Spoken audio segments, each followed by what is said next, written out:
Lacson na lalo daw paiinitin na ang laban versus korupsyon sa 2026. Umaasa ng matibay na paninindigan na mula sa Pangulo. Ang report niya yan mula kay kapartner Troy Gomez. Malinaw ang mensahe ng publiko, panahon na para papanagutin ang mga nagwaldas at nagsamantala sa kaban ng bayan, lalo na ngayong mas mulat at mas galit ang mamamayan matapos mabunyag ang lawak ng umunoy maling paggamit ng pondo ng gobyerno. Ito ang iginiit ni Senator Panfilo Ping Lacson sa isang pahayag bilang panimula ng bagong taon. Binigyang diin ng senador na ang kanyang pagbabalik sa Senado noong kalagitnaan ng 2025 matapos manalo sa midterm elections ay nagsilbing panibagong lakas upang ipagpatuloy ang kanyang matagal ng advokasya laban sa katiwalian.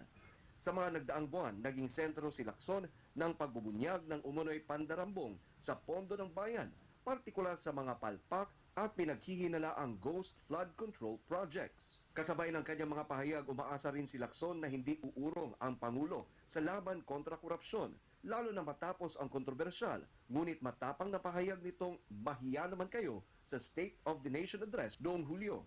Ayon sa senador, nakuha noon ng Pangulo ang momentum ng publiko, ngunit aniya, tila nagbago ang persepsyon ng mamamayan batay sa mga pinakahuling survey.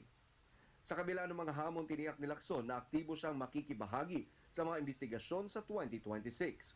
Katuwang ang kanyang mga tauhan at kapwa mambabatas na kapareho ng paninindigan. Para sa Diyos at sa Pilipinas kung mahal, Troy Gomez nag-uulat, SMNI News.